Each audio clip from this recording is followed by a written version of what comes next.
Reserves. Chair recognizes the gentleman from Illinois. Thank you, Mr. Chairman, and I yield myself such time as I might consume. Gentleman's recognized. I strongly support HR 2866, the Reducing Barriers for Relative Foster Parents Act. This important bill helps relative caregivers by requiring states to examine whether their licensing standards align with the best practices in licensing family foster homes. In so doing, HR 2866 requires states to set reasonable requirements for family homes, standards that consider community norms and cultural differences, and standards that remove artificial barriers to family care. I have advocated these provisions within my own bill to improve supports for kinship caregivers, and I'm proud to support Congresswoman Sewell and Congressman Smucker's bill. More than 25% of children in care live with a grandparent or other relative. My congressional district has the highest percentage of children living with grandparent caregivers in the nation, followed closely by two other congressional districts in Illinois. In Illinois, 37% of all children placed in out-of-home care are placed with relatives. However, less than half of these children are placed with relatives in homes that are licensed. The vast majority of relative caregivers are not able to become licensed caregivers because the standards do not make sense with their circumstances, such as requiring a grandmother in an expensive city like Chicago to have one bedroom for each of her 3 grandbabies, or like requiring her to take dozens of hours of parent training each year. In 2008, I worked with Congressman Jerry Weller from Illinois to allow states the ability to waive non-safety licensing standards on a case-by-case basis to help kinship caregivers via the Fostering Connections Act.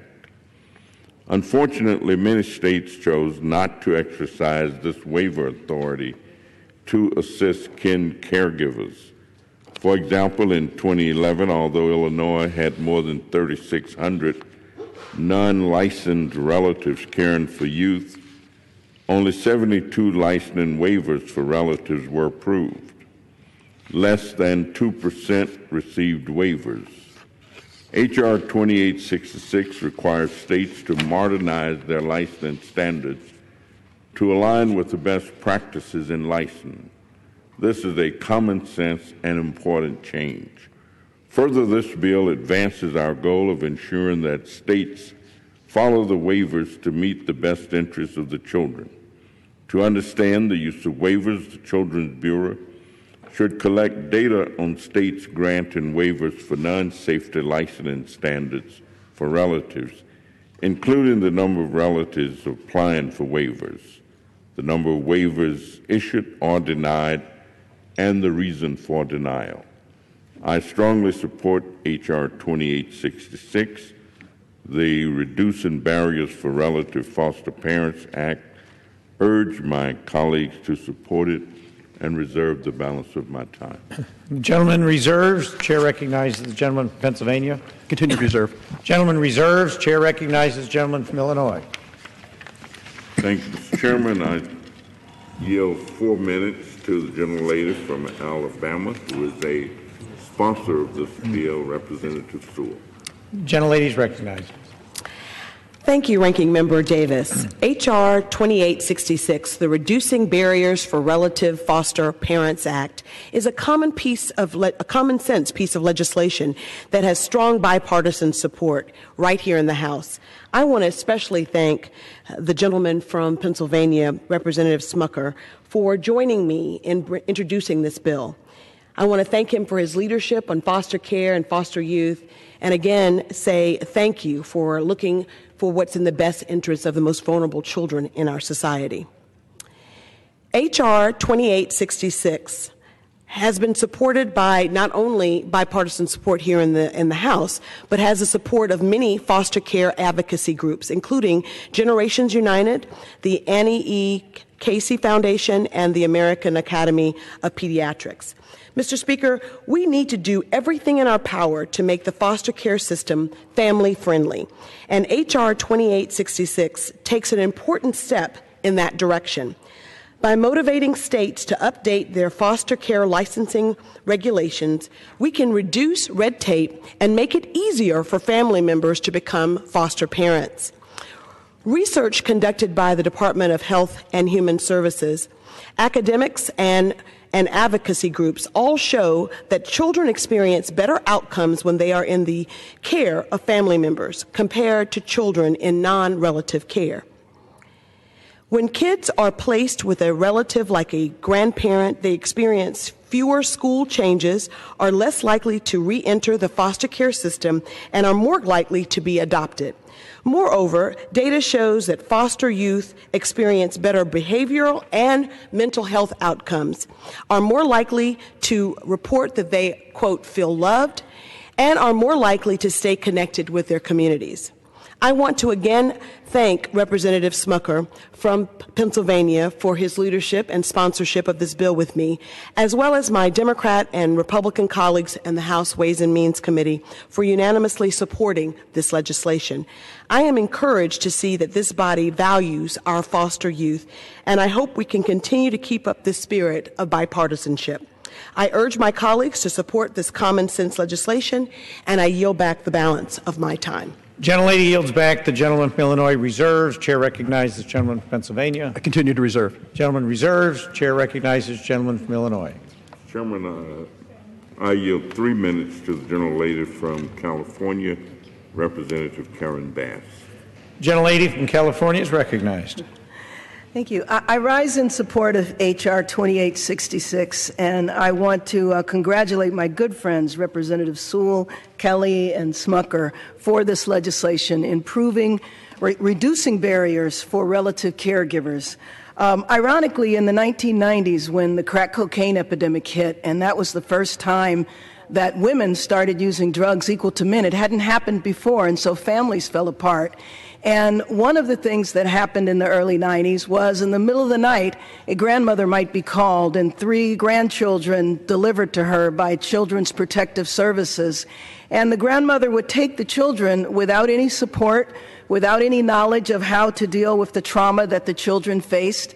And during those years, we actually discriminated against relatives, and we said very negative things about them, such as the apple doesn't fall far from the tree, and if your daughter wound up on drugs, why should we give the children to you?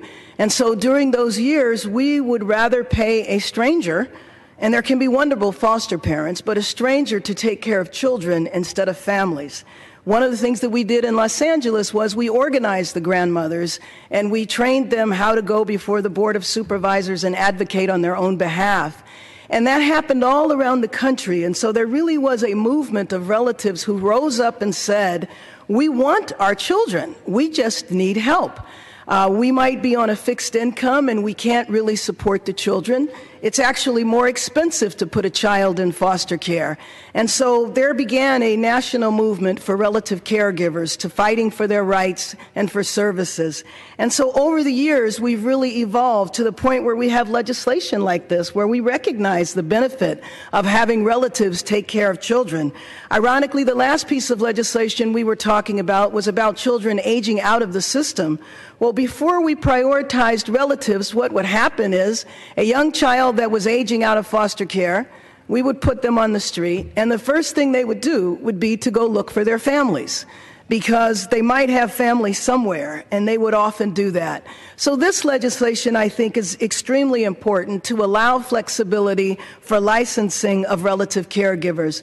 Examples of grandmothers that I worked with directly who wanted to take in their grandchildren, but they were told they didn't have enough bedrooms in their house. And so we were going to put the children in more expensive foster care and break them up, send them to different foster homes, instead of leaving them with the grandmother or assist her in moving. So legislation like HR 2866, I believe, will begin to address some of these challenges and do what every child needs, which is to be in a loving home with family. I yield back my time. Gentlelady yields back. The gentleman from Illinois reserves. Chair recognizes the gentleman from Pennsylvania. I continue to reserve. Gentleman reserves. Chair recognizes the gentleman from Illinois. Thank you, Mr. Speaker. I have no further requests for time, and if the gentleman is prepared to close, I'm prepared to close. Yes, sir. Go ahead, close. Gentleman's recognized. Thank you very much. HR 2866 is important because it supports kinship caregivers. Research shows that children placed in kinship care are safer, more stable placements, are more likely to be connected with their siblings and community than children placed in non-relative placements. In addition to these positive outcomes for children in relative care, research shows that kinship care placements are more cost-effective. In Illinois, cost studies estimate an average of $4,778 in savings of Title IV administrative expenses over an 8-year period compared to a matched control group that did not have this option. More than 400,000 children make up our nation's foster care population, with more than 1 in 4 of these vulnerable children living with a grandparent or other relative. We should do as much as we can to strengthen these families and children. HR 2866 takes an important step forward.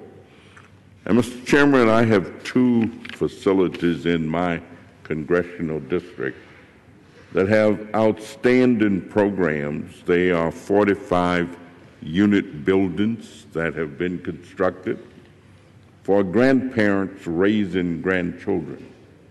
One is operated by the Sankofa Safe Child Initiative, the other by the Coppin AME Church Community Development Agency. Both of these are tremendous examples of what can happen when children have the opportunity to be nurtured by grandparents. I strongly support this legislation, urge its passage, and yield back the balance of my time.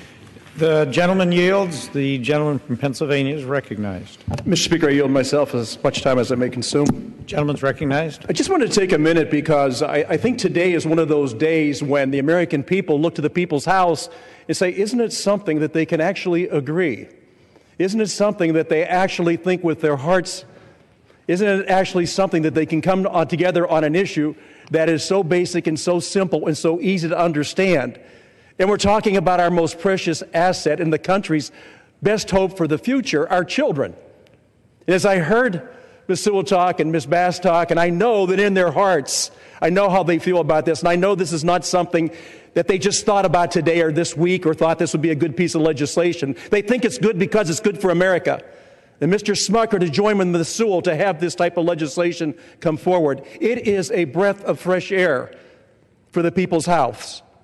Legislation that protects children. Legislation that puts children with their families in case they can't be taken care of in their own homes. It is an incredible effort by both sides, and I want to tell you what a great privilege it is to serve with you today and to be on the floor with you. Mr. Davis, thanks so much. You're eloquent.